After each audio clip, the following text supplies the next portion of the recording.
Sir group आइए sir come close आइए अरविंद भैया यहाँ पे लेफ्ट में प्लेट पीछे पीछे पीछे थोड़ा ग्रुप बड़ा है, थोड़ा पीछे आ जाओ भाई।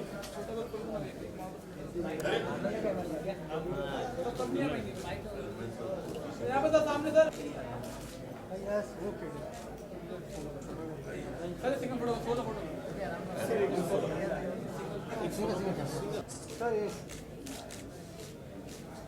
Sir guys all right please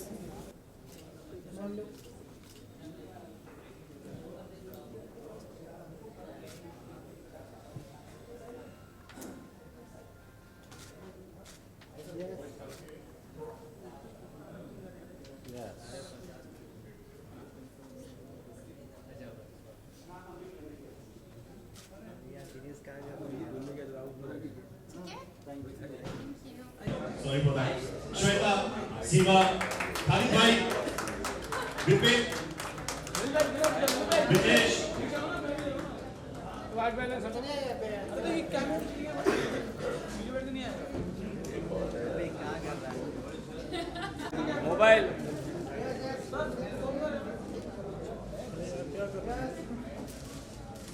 सामने चलिए देखिए अपनी तरफ से भी कोई बस कैरियर करो मुझे विपुल सब लोग आ जाओ यार अपना नहीं सर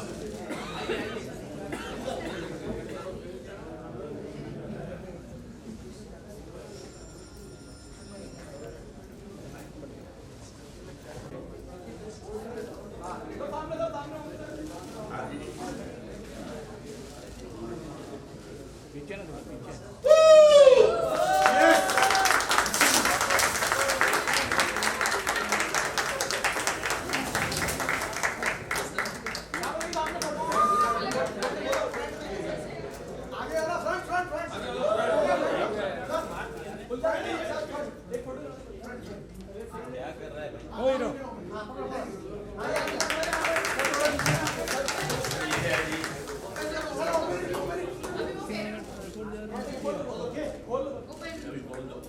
इधर ही निकालो पहले भाई मोबाइल नीचे नीचे मोबाइल नीचे करो थैंक यू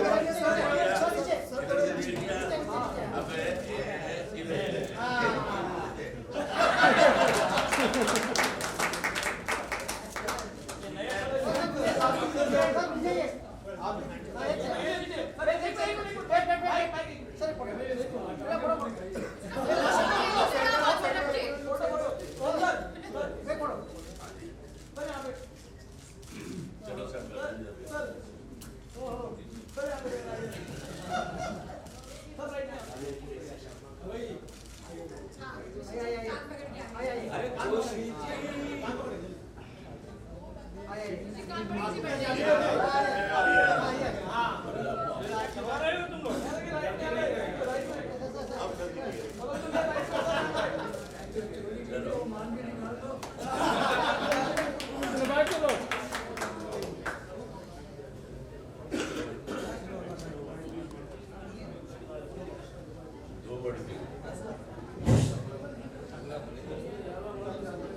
अच्छा दोस्तों, आपने ट्रेलर देखा। एक तो सबसे पहले आप सबका धन्यवाद।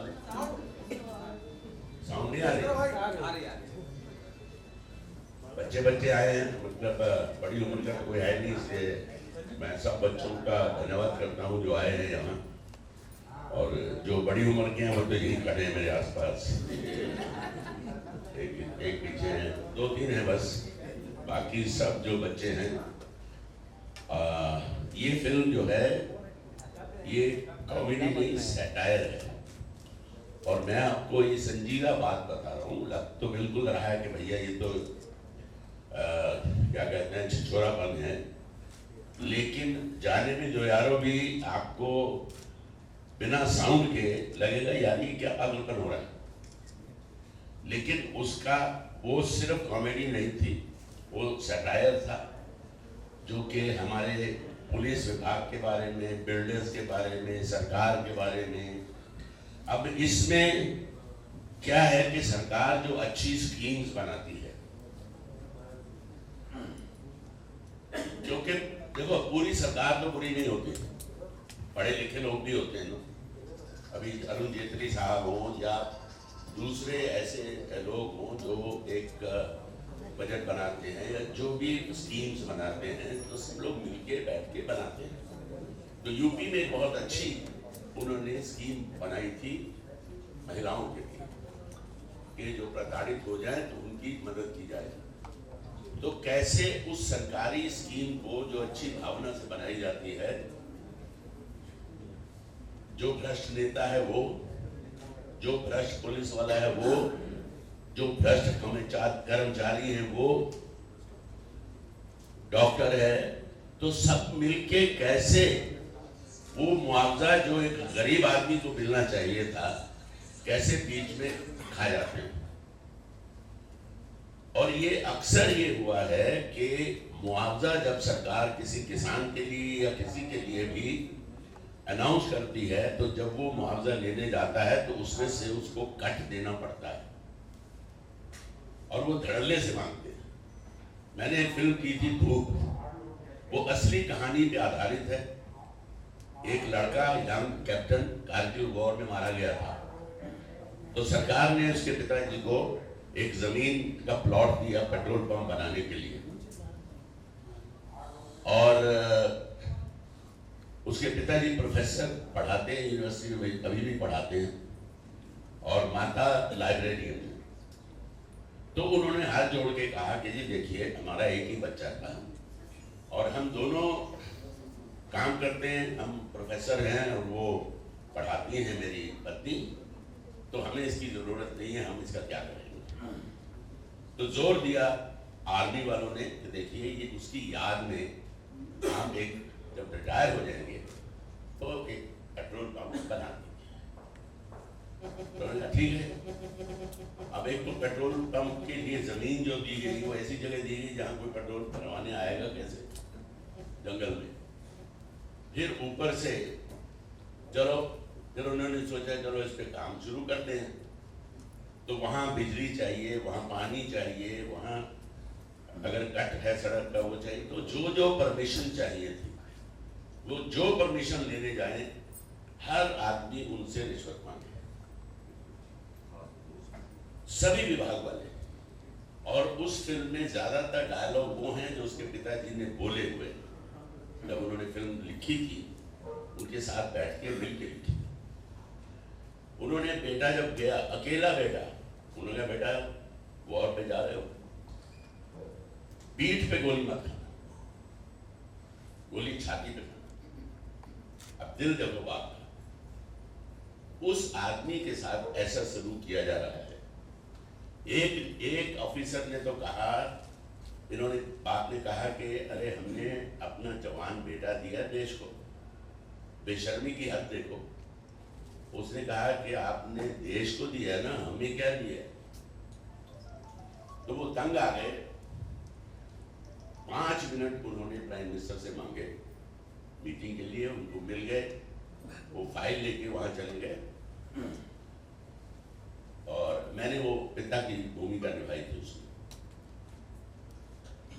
गए और प्राइम मिनिस्टर के आगे फाइल रख दी, तब वाजपेयी जी थे।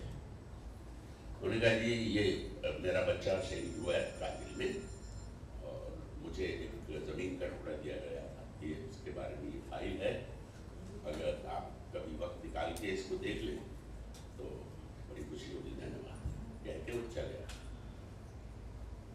दरअसल एक्चुअली वाजपेयी साहब ने तुरंत एक्शन लिया था और 14 लोगों को सस्पेंड किया।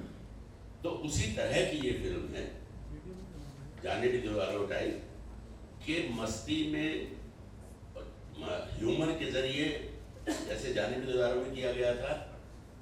लेकिन मतलब मुझे अफसोस है कि ये फिल्म 3 साल से पड़ी हुई है। ये बेचारा ये प्रोड्यूसर अपनी जमीन बेच के इसने फिल्म बनाई। लेकिन सच्ची मजाक की बात नहीं, पता नहीं इनको क्या खुजली रहती है। अरे यार जब तुमको पता है कि इस तरह की फिल्में लोग देखने पसंद नहीं करते जब तक वो ना हो, वो वाले चमकते स्टार ना हो। मुझे पता है कौन सा खान है इसमें, एक भी खान नहीं मेरे। हाँ, स्टोरी खान नहीं, सचमुच बहुत मजेदार फिल्म है। और इस तरह की फिल्म को आप लोगों की बहुत जरूरत होती है। वो इसलिए कि ये तो नहीं अफोर्ड कर सकते ना कि 2 महीने पहले हम शुरू कर दे दंगल दंगल दंगल दंगल दंगल दंगल दंगल दंगल, अगर कान पक जाए हम कहते हैं भैया अच्छा देख लेंगे, चिल्ला मत। वो पता नहीं 6 महीने से दंगल चल रहा है, तो ये कहाँ अफोर्ड कर सकते हैं इतना? राम भजन जिंदाबाद, राम भजन जिंदाबाद, राम भजन जिंदाबाद कर सकते हो ऐसा 6 महीने तक? तो दोस्त है। तो कहने का मतलब ये है कि जो भी थोड़ी बहुत मदद आप कर सकते हैं, जो काफी कर सकते हैं, आप जरूर लिखें। और आपको इन्हें पूरी फिल्म दिखानी चाहिए ना।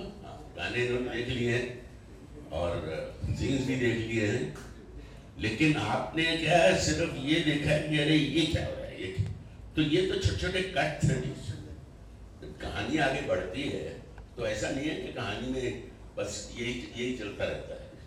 ये तो इन्होंने जंप कट्स दिखाए।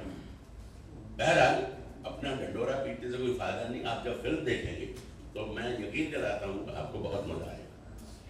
बहुत टैलेंटेड लोग हैं, बेशक इतना नाम ना हो, और कुछ लोग तो खूबसूरत भी हैं जैसा कि आप देख सकते हैं। हाय हाय उफ, देखिए और से देखिए इन्हें, दिल्ली से आई हैं, दिल्ली रानी। हाँ अरे मेरी स्मिता पाटिल इधर आ। ये हमारी स्मिता पाटिल है जी। इसका क्या जब है, मतलब मर्दों को इसने तारे दिखा दिए फिल्म में। ये भी पिटे हैं उसमें, कांगिया थानेदार ये भी पिटा है उसमें। और कौन कौन पिटा है? तू तो अरे कहाँ छुट्टी किया कब आई?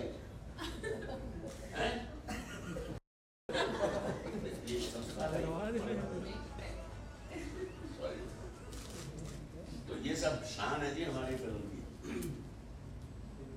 और भैया ये सारा पिद्दी सा जो है, ये जितना ऊपर है उतना जमीन के नीचे है।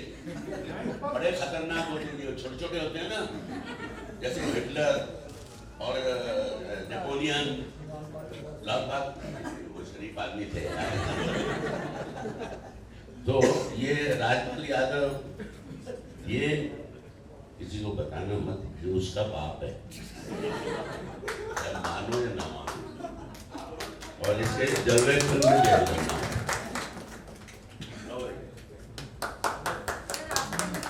Thank you so much.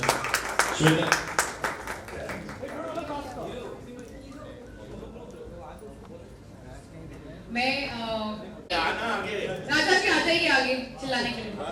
ये तूने प्लांट किया हुआ पहचाना नहीं है।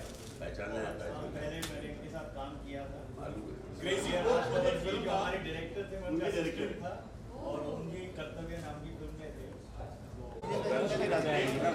सीधे एयरपोर्ट से यहाँ आ रहा हूँ, तो प्लीज मैंने कह तो दिया वैसे रिकॉर्ड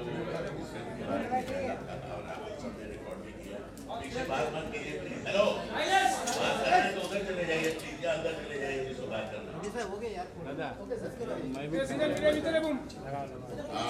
माइक पे तो नहीं बोलना। चलो रेडी बस रेडी तुम चलो यार, क्या तुम यार एक दूसरे को करते रहते हो, एक दूसरे को। चलिए रेडी ऑर्डर।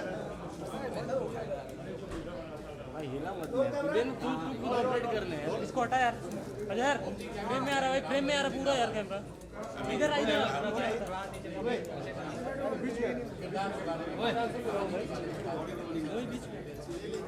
रविंदर, रवि रवि, अरे यार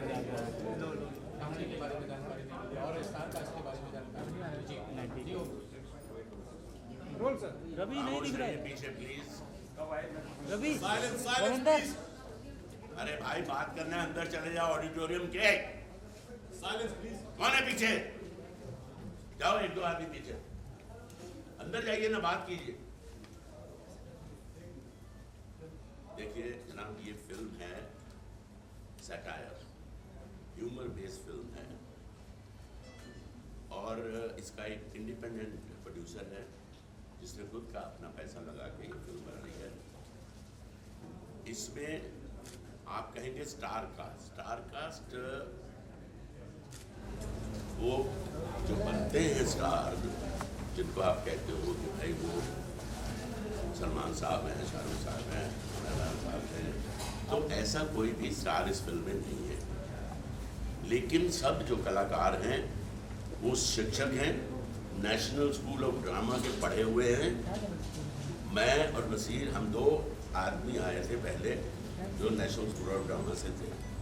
आज कम से कम 200 एक्टर हैं नेशनल स्कूल ऑफ ड्रामा के जो फिल्मों में काम कर रहे हैं, चाहे वो नवाजुद्दीन हो, चाहे वो क्या नाम उसका यार अपना इरफान खान हो, और बहुत सारे और एक्टर्स, यशपाल शर्मा है, बहुत हैं, और ये चुट्टू भी वहीं से है नेशनल स्कूल ऑफ ड्रामा से।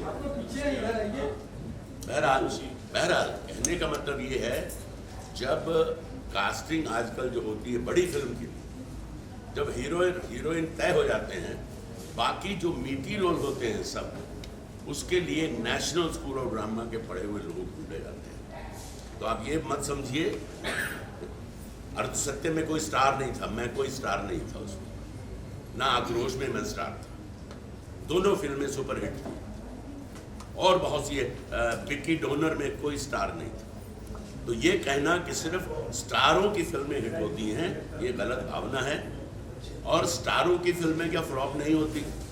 होती हैं। अगर कहानी अच्छी नहीं है, फिल्म नहीं अच्छी बनी हुई है, तो फ्लॉप होती है। और इस तरह की फिल्म जो है, खैर बहरहाल मैं आपको इस फिल्म की कहानी बताता हूँ।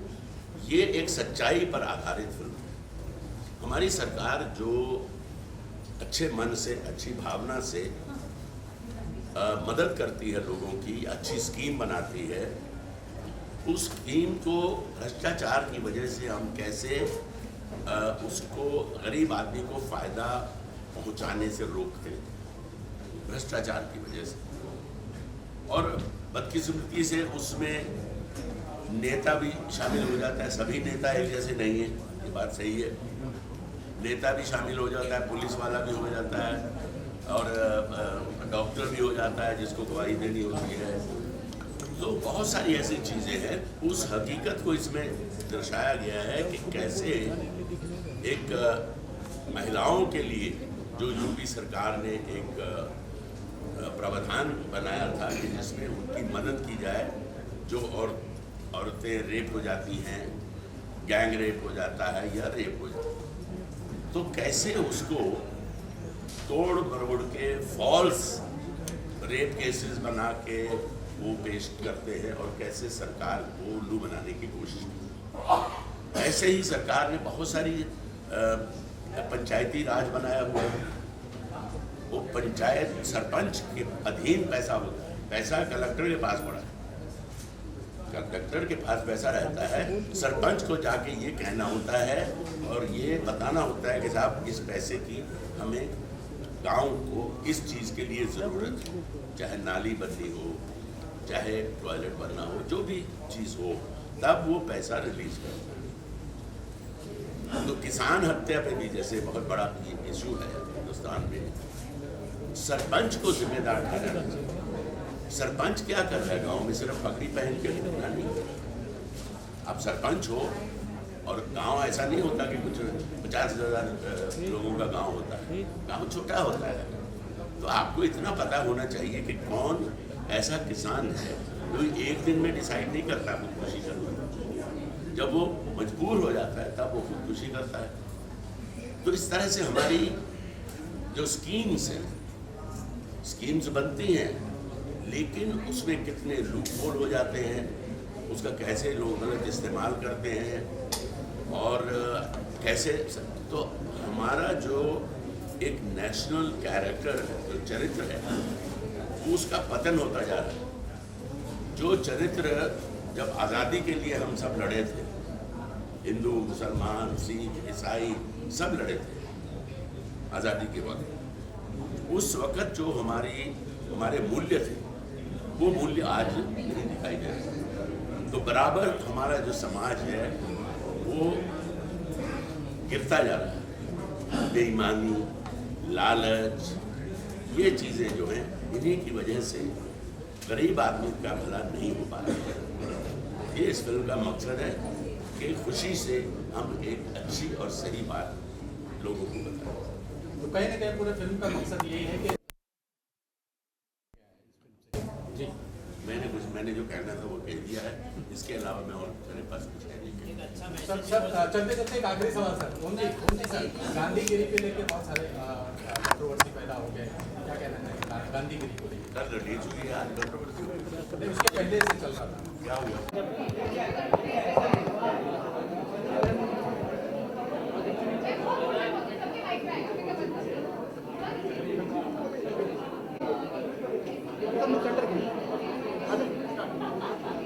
आज आपकी म्यूजिक और थोड़ी झलक की लॉन्च हुई, तो आप कैसा महसूस कर रहे हैं, क्या कहना चाहिए? अच्छा है, सभी के लिए अच्छा है। एक डेब्यू डायरेक्टर के लिए बहुत ही मेहनत है यहाँ तक पहुँचना। ये करीबन 2.5-3 साल लग गया मुझे यहाँ तक। मैंने टीवी में बहुत काम किया है, अभी भी टीवी ही मैं कर रहा हूँ। टीवी में मेरा अच्छा खासा नाम है और एक फिल्म के लिए बहुत बड़ी स्ट्रगल है 3 साल करना। बहुत एक नया प्रोड्यूसर, नए डायरेक्टर, कोई स्टार कास्ट नहीं है इसमें, स्टोरी है हमारी। और ओम जी ने पूरी कहानी बताया होगा। राम भजन जिंदाबाद एक रियल स्टोरी है जो यूपी के बेस पे है। यूपी बेस उन्नाव एक गांव है जहां पे पूरा बेस है और वहीं से इंस्पायर होकर कहानी है। मैं और विशाल विजय कुमार इस फिल्म का राइटर है। काफ़ी बढ़िया लिखा है, लिरिक्स भी लिखा है उन्होंने, बहुत अच्छा लिखा है। और मैं मिस कर रहा हूँ, आज विशाल नहीं है यहाँ पे, कहीं काम से बाहर है। और ये फिल्म वो 75% हिंदुस्तानियों के लिए डेडिकेट है। राम भजन क्या है ना, राम भजन कोई आदमी नहीं है, राम भजन एक कॉमन मैन का नाम है। सब जैसे चाय वाला, रिक्शा वाला, गाड़ी वाला, बस वाला, सबका नाम ये राम भजन बोलते हैं। टैगलाइन हम लोग यूपी में ना राम भजन बोलते हैं, भजना। तो राम भजन की जो हालत है ना, जिसकी लाइफ की पूरी कहानी है, ओम जी ने पूरी कहानी बताया होगा आपको। और ये फिल्म दिसंबर में रिलीज़ है और दिवाली के बाद हम ट्रेलर लॉन्च भी करेंगे। और अभी फिलहाल म्यूज़िक है, ऑल एड्स म्यूज़िक। सब फिल्म बनाते हुए बहुत सारी दिक्कतें हैं, जैसे लाइट नहीं थी, फिर उसके बाद ये फिल्म के बारे में ये बोलना चाहूँगा कि ये फिल्म जब मैं ओम जी को कहानी सुनाए तो ओम जी ने कहा कि यार मैं अभी ऐसा फिल्म नहीं मैं करता हूँ, ये अर्थ सत्य ये सब किया था एक टाइम पे, जानो भी तो यारो, इस लेवल पे काम नहीं करता हूँ, मेरे लिए लंबे लंबे शॉट दे नहीं सकता हूँ। तो मैंने कैसे उन्हें कन्विंस किया, जाके उनके घर पे जाके कन्विंस किया कि सर हम लॉन्ग शॉट लेंगे, लंबे लंबे शॉट लेंगे, ये फिल्म हमारे लिए बहुत इंपॉर्टेंट। और एक रूरल गांव में शूट करना, लखनऊ से 60-75 किलोमीटर अंदर गांव में शूट किए फिल्म, जहाँ पे लेके जाना ओम जी के लिए, बाकी एक्टर के लिए बहुत डिफिकल्ट था। वहाँ पे वैनिटी वैन भी नहीं था हमारे पास। हम लोग ने डे लाइट में शूट करते थे, नाइट में लैंप पे शूट हम लोग वहाँ पे करते थे। नरेंद्र गेडिया DOP कमाल का काम उन्होंने किया, रियल लोकेशन पे किए। और एक बार तो ऐसा हुआ, हम लोग शूट करते करते ना ओम जी को शॉट में दे रहा हूँ, ओम जी ये शॉट है, ओम जी गिर गए। यार गिर के क्या हो गया, मुझे टेंशन में आ गया, अरे क्या हुआ, पूरा फीवर और उनको मलेरिया हो गया, टाइफाइड हो गया। रात हॉस्पिटल लेके हम गए, पूरा शिवरिंग कर रहे थे, 6 कंबल उनको मैं दिया था ओम जी को। लखनऊ में था, पूरा हॉस्पिटल में लेके गए उनको, वो काँप रहा है। और मुझे दिख रहा है कि बॉस अब हम शूट नहीं कर पाएंगे, अब नहीं हम कर पाएंगे, तो मेरे पास कोई ऑप्शन नहीं है, ओम जी के अलावा कुछ नहीं है हमारे पास। और शूटिंग का 10 दिन बाकी था। तो फिर मैं बाहर बैठा था, रात भर बैठा बाहर, बहुत सोचा कि शायद अभी कल सुबह के क्या, मेरे असिस्टेंट फ़ोन मुझे कर रहे हैं, प्रोड्यूसर बोल रंजीत जी क्या करूँ। मैं बोला रुको एक बार, ओम जी को होश एक बार आने दे। सुबह 5-6 बजे ओम जी ने मुझे बुलाया, अर्ली मॉर्निंग, थोड़ा सा होश आया था। बोला क्या कर रहा है, आज क्या करेगा। मैंने कहा सर कुछ नहीं करेंगे, एंजॉय करेंगे, आप टेंशन मत लीजिए, मुझे पता है तेरा शक्ल देख रहा हूँ मैं, अभी भी आप मेरा शक्ल देख रहे हो, सिचुएशन में कैसे इमेजिन कर रहा हूँ, क्या करना चाह रहा है। सर कोई बात नहीं, बाद में कर लेंगे, क्योंकि मुझे पता है एक बार यूनिट पैकअप होकर बम्बई आया है ना, अब ये फिल्म बनेगी नहीं। तो मैंने कहा सर कुछ नहीं कर सकते, आज मैंने मैनेज कर ले, कल मैं आता हूँ सर। और मतलब मैं हैट्सअप करता हूँ इस बंदे को। कल एक दिन गैप किया, नेक्स्ट से सेट किया, बीमार था, दवाई खा रहा था, डॉक्टर था साथ में, फिर भी उन्होंने शूट किया, क्योंकि बोला यार ये फिल्म मैंने अभी बहुत सारे छोटे छोटे फिल्म्स में कर रहा हूँ बीच में, और ये फिल्म ना मुझे ऐसा नहीं लग रहा ये फिल्म शायद मुझे बूस्ट करेगी। उनको एक विकी डोनर का जो अनु कपूर जी का जो रोल है पहले ओम जी को मिला था। ओम जी को रोल मिला, ओम जी ने देखा यार क्या ये डोनर का डॉक्टर बनेंगे, ये बनेंगे, बड़ा अजीब सा है, उन्होंने किया नहीं रोल। और ये बाद में अनु कपूर जी को मिला रोल। तो उन्होंने कहा यार मैंने ऐसे फिल्म छोड़ा है ना, मुझे ऐसा लगता है ये फिल्म छोड़ना नहीं चाहिए, मैं करूँगा तेरा फिल्म। और उन्होंने फिल्म किया, कंप्लीट किया, आज आप लोगों के सामने प्रेजेंट है। सर आपने कब सोचा, क्या मैं जब आपने लिखा गया या देखा गया, क्या मुझे यही ओमपुरी जी को कास्ट करना चाहिए या और किसी को कास्ट करना चाहिए? ये फिल्म में पहले मैं स्टार को लेकर सोचा ही नहीं। मैंने इस फिल्म को पहले कैरेक्टर डेवलप किया, क्योंकि मैं एक आदमी से मिला था, उन्नाव में एक फैमिली है जो इस कहानी से पीड़ित है, उसी पे है। उस फैमिली का नाम नहीं लूँगा, मना किया मुझे, उस कहानी से पीड़ित है। उस फैमिली से मिला, मुझे इस फैमिली के कैरेक्टर चाहिए था, और वो कैरेक्टर को लेके फिर मैंने सारा, और मुझे चाहिए था कि बस मुझे एक्टर चाहिए था, वो स्टार नहीं चाहिए था। तो मुझे एक ही दिखा कि नेशनल स्कूल ऑफ ड्रामा, वहाँ से उठाया जाए, वहाँ से लाया जाए। अभय जोशी राम भजन का रोल किया, फाड़ू रोल किया, कमाल का बंदा किया काम। मतलब ओमपुरी कुलभूषण जी को आप पहली बार एक कॉमेडी कैरेक्टर में देखेंगे, जो शाकाल का रोल किया हुआ बंदा कॉमेडी अभी तक कभी किया नहीं है, इसमें कॉमेडी रोल करते हुए देखेंगे कुल जी को। राम सेठी साहब, जगदीप साहब का कमाल का काम है। वो उन्होंने कहा मुझे कि देख यार, मैं सुबह 9 से लेके 5 बजे तक सेट पर रहूँगा, उसके बाद सेट पर रहूँगा नहीं। मैंने क्यों? क्योंकि रात में 5 बजे बाद तो दिखता नहीं है, और लखनऊ में लेके जाना उनके लिए, मेरे लिए बहुत डिफिकल्ट, और रूरल गाँव में, और उनके सारा सीन नाइट में ही है, डे में है ही नहीं। तो मैंने कहा सर आप आ जाओ सेट पे। सेट पे आया और सुबह से बैठा कर रखा हूँ, 3 बजे बाहर आया और मुझे चिल्लाने लगा क्या कर रहा है तू, मेरा काम नहीं कर रहा है, पता है 3 बजे के बाद मेरा हालत ख़राब हो जाता है। मैंने उनको बोला सर आपका सीन नाइट में ही है। तो वो फेडअप हो गया, बहुत चिल्लाया मेरे पे, लेकिन फिर बाद में 2 घंटे के बाद मुझे बुलाया, गले वेले मिला और बोला मैं करूँगा तेरे लिए, और इसने कमाल का रोल किया है, स्पेशल अपीयरेंस से कमाल का रोल है जगदीप साहब। तो ये सब कैरेक्टर्स था ये फिल्म कोई आइटम फिल्म नहीं है, इसमें कुछ आइटम मुझे दिखाना नहीं था।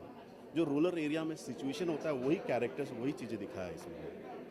सर देखा जाए तो सब लेजेंडरी एक्टर हैं इसमें, कुलभूषण जी, ओमपुरी जी, जगजीत जी। तो कुल जी की अभी कुल जी आते हैं, पर आज वो नहीं आ पाए, उनका आज दिल्ली में प्ले है। आप बिलीव करेंगे एक डेब्यू डायरेक्टर के लिए मैं 3 साल, मेरा फिल्म अभी तक अब रिलीज हो रहा है, 3 साल में सभी एक्टर ने फ़ोन मुझे किया। ओम जी का हफ्ता में एक दिन फ़ोन आता ही है, किधर है तो सर शूट पे, अरे सेट घर पे आ। मतलब वो बुलाते हैं, फ़ोन करते हैं, कुल जी करते हैं फ़ोन, जगदीप साहब तो एवरीडे एक दिन गुड मॉर्निंग का मैसेज आता ही है मेरे पास। मतलब इस तरह से हम लोग फैमिली है उनके, मतलब एक शूट के बाद हम लोग बन गए उनके साथ, और टचवुड ऐसा ही हमारा साथ रहेगा। सर ये आपके डेब्यू है, तो आपको लगता है कि ये सही स्क्रिप्ट है आपके हिसाब से? मुझे मतलब डेब्यू के हिसाब ये चीज़ें ना मैंने इम्तियाज़ अली के साथ असिस्ट किया है, मेरी स्कूल वहीं से हुई है, और मैं पढ़ा हूँ, फिल्म मेकिंग के कोर्स करके आया, वैसे नहीं असिस्ट करके नहीं आया, मैंने बाकायदा डिप्लोमा करके आया हूँ। मुझे पता है, मैंने देखा है, एक डेब्यू डायरेक्टर के लिए ऐसे स्क्रिप्ट बहुत ज़रूरी है। स्टार कास्ट से बेटर, लॉन्ग ड्राइव पे जाना है तो, नहीं तो बड़े स्टार कास्ट से बना लो, बड़े लोग होते हैं। पर मैं थोड़ा सा कोई बाहर, मुझे किसी इंग्लिश फिल्म से कॉपी नहीं करना है। मैं बहुत, हिंदुस्तान में इतने सारे स्टोरी है ना बॉस, लोग जाके ऑस्कर लेके आते हैं, हॉलीवुड के जो डायरेक्टर्स हैं यहाँ के स्टोरी लेके ऑस्कर वो लोग लेते हैं, तो हम लोग क्यों नहीं लेके लेंगे? यहाँ पे है वो स्टोरी, और मैं यहीं से निकालूंगा, यहीं से फिल्म में बनाऊंगा, मैं बाहर की फिल्म कॉपी नहीं करूँगा। और मैं दो फिल्म और मेरे हैं, नेक्स्ट ईयर हम लोग इस पर बैठेंगे, सब ओरिजिनल है, और एक दिन बरवाले के नाम से जाएंगे, वहाँ भी जाएंगे हम लोग।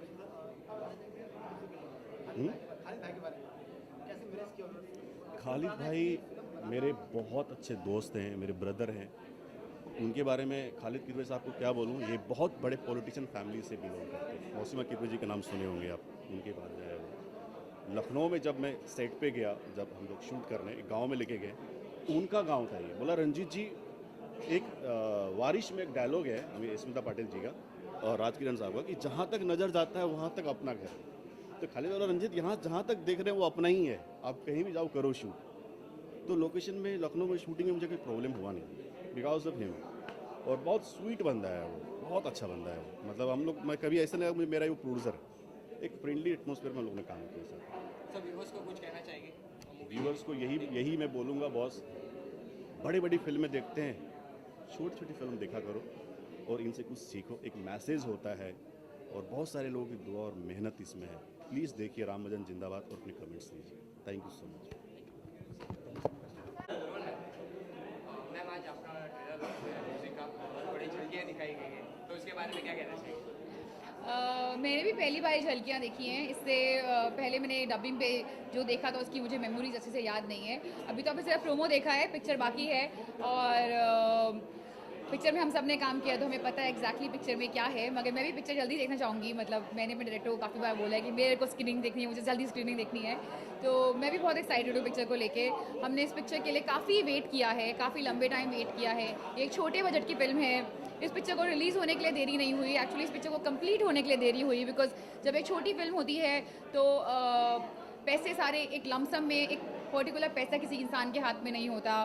तो जिस दिन ज़मीन का टोकन आया उस दिन फिल्म शुरू हुई। जिस दिन ज़मीन बिकी उसका 50% पैसा आया, फिल्म में और पैसा गया। और जब तक ज़मीन बिकी तो फिल्म में और पैसा लगा। तो धीरे धीरे ये पिक्चर कंप्लीट हुई। जैसे धीरे धीरे हमारे प्रोड्यूसर के पास और बाकी सब लोगों का पैसा आया, सबने काफ़ी इनपुट दिया है। फिजिकल, मेंटल, कमर्शियल, सारा इनपुट, सारी स्टार कास्ट ने बहुत सपोर्ट किया है इस पिक्चर को। आई होप आप सब भी इस पिक्चर को सपोर्ट करें और सबको ये पिक्चर पसंद आए। और स्पेशली हम उस गांव में वापस जा पाए जहाँ पे हमने शूटिंग करी थी और लोगों की मदद कर पाए। Thank you. आपके किरदार के बारे में कुछ बताना चाहेंगे? मैं किरदार प्ले करती हूँ दिल्ली रानी। उसकी बैकग्राउंड स्टोरी है कि वो एक बच्चा है जो गुम गया है और जो रेलवे स्टेशन पे पैदा होता है और बड़ा होता है।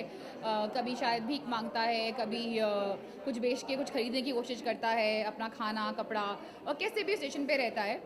जो वो एक बड़ा इंसान और पावरफुल इंसान देखता है वो होता है वो एक मिनिस्टर जो 4 गनमैन के साथ ट्रेन से उतरता है और उसके पास हमेशा बॉडीगार्ड होते हैं। उसको देख के उस लड़की को हमेशा लगता है कि ये इंसान है जो जिसके पास पावर है, ये इंसान किसी के सर पे हाथ रख दे तो उसका किस्मत बदल सकती है। वो यही सोचती है, उसे लगता है कि ये इंसान अगर मुझे मिल जाए या ऐसे लोगों के साथ अगर मेरा उठना बैठना हो जाए तो मैं भी आगे पहुंच सकती हूँ, मैं भी आगे कुछ बन सकती हूँ, मेरे पास भी ये पावर हो सकती है। यही उसकी थिंकिंग है और वो यही सोच के सब लोगों के साथ बना के रखती है, क्योंकि उसे लगता है कि वो एक दिन इनमें से किसी का भी हाथ उसके सर पे पड़ गया तो उसको भी टिकट मिल जाएगी, वो भी मिनिस्टर बन जाएगी, उसके पास भी ये पावर आ जाएगी। ये मूवी के अलावा और कोई प्रोजेक्ट मैम आपका? अभी तो दिल्ली रानी है, उसके सिवाय मेरी एक और फिल्म है जिसके अंदर काफ़ी सारी स्टोरीज़ हैं, 6X, जो नवंबर में रिलीज़ होने वाली है। उसमें 6 कहानियाँ हैं, उसमें से एक कहानी मेरी है। And that's it for this year.